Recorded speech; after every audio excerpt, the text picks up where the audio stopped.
There's an old saying that the price of freedom is eternal vigilance, and there is some considerable truth to the axiom.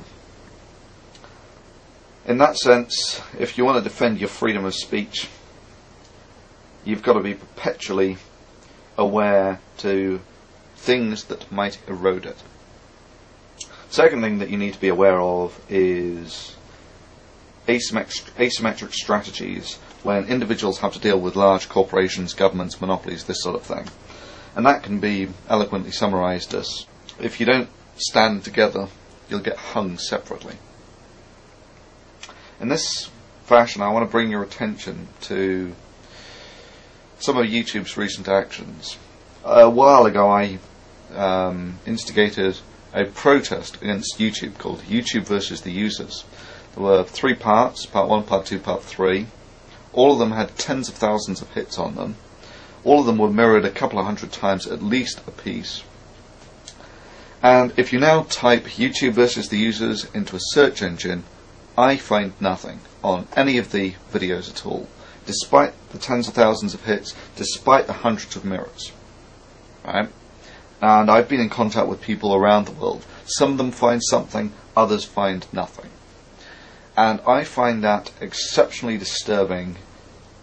Firstly, and it's almost a direct Orwellian rewrite of history. And that's pretty distasteful stuff. Secondly, it shows an intent on the part of YouTube that they are willing to manipulate the system to their benefit. Now, many of you will say, well, where's the problem? They're a company, they can do whatever the hell they want. If you don't want to use it, don't use it. No.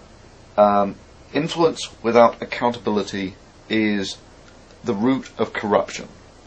And you don't have to think long or hard to realise that YouTube essentially has a monopoly on the viral video market, to the point where it would almost be unthinkable that a presidential candidate or a president would start up a video account anywhere else. And let me paint this scenario that whichever presidential candidate says that will give YouTube the most latitude for freedom is the one that YouTube algorithmically promotes or demotes the other guy. You can see that influence without accountability is the root of corruption, and YouTube has demonstrated that it is willing to manipulate the system to its own advantage. So that's, I see, as a fairly disturbing development. The second is the beta channels. If you get to your beta channel, you'll probably have got this message saying that YouTube has done this to make it more interesting to watch and fun to customize. And doesn't that sound great? Well, that's obviously bullshit. In that the beta channels have been almost universally unpopular, to the point where when YouTube tried to introduce them a few months back, the backlash essentially forced them to delay the introduction of the beta channels by 2 months, and now they've done it on a rolling schedule to not generate so much of a backlash. But again, the beta channels are still almost universally unpopular. So why would YouTube hoist something like this on their users?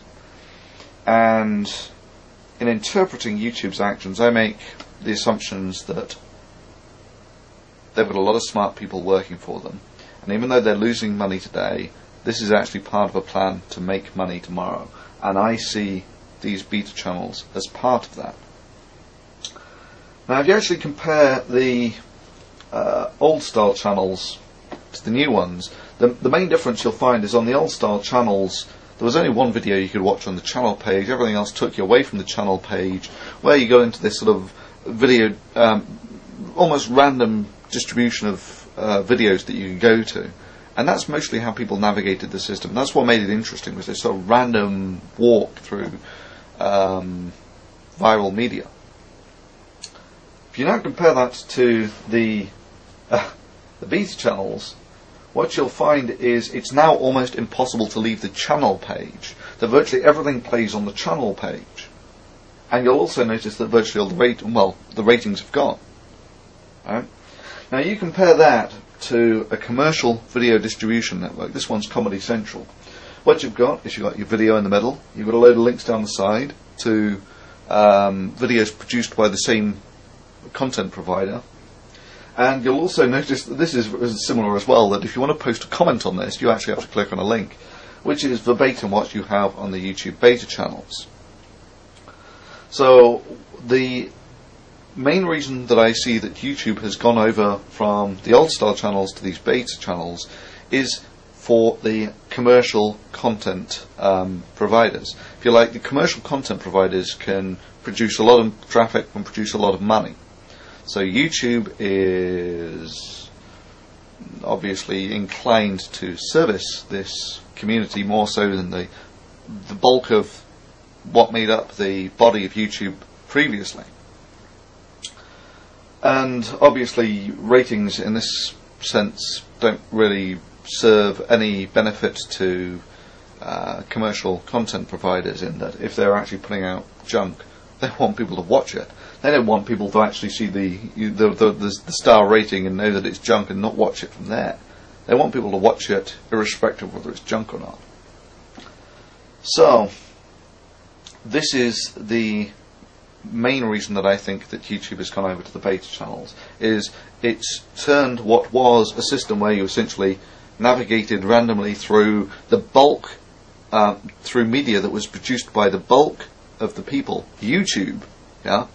It was media produced by the people, and randomly navigating through that, it's now morphed into what is essentially a commercial video distribution network designed for people watching videos by a relatively small amount of people who produce commercial content. And in that sense, it's more a clone of the Comedy Central homepage.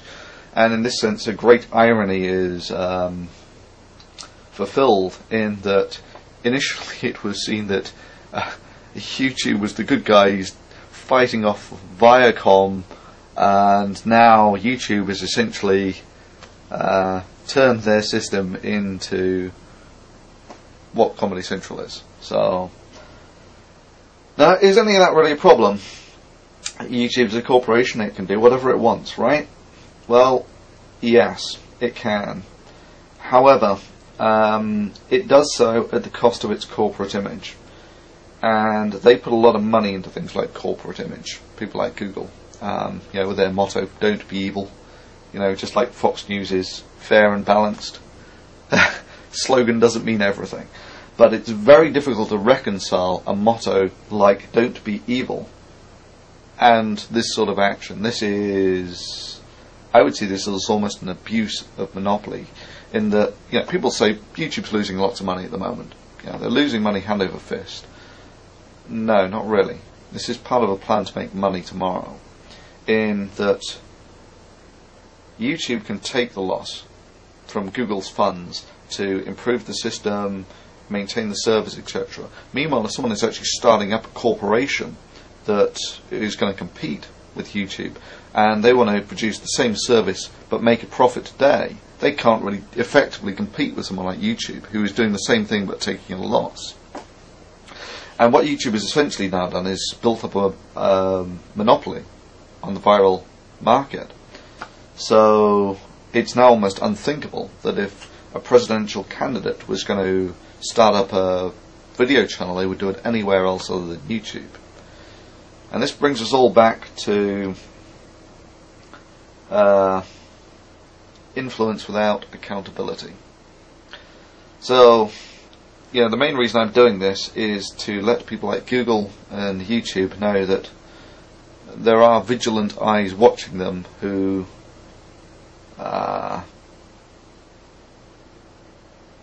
recognise the virtues of free speech in our society and what you have to do to defend it. And in this sense, I hope this video rapidly propagates beyond the control of certainly YouTube, in that previously they initially deleted a video like this. They reinstated that video, but they've now sort of removed that portion of history from their search engines. So in many senses, having this propagate beyond YouTube's control is important. And secondly, this is like what we as users can do to generate influence in YouTube. It forces them to make it a fairer and more open forum in order to maintain their corporate image. The second thing is this will hopefully gain the attention of some politicians who will realise that having marshals like Google in charge of virtually the entire information on cyberspace is a dangerous precedent, and that if information that you put out doesn't appear in Google, to a large degree it doesn't exist in cyberspace. So there is a huge amount of influence that Google can have on things, and you're left with the problem of who watches the Watchmen. There needs to be some accountability there.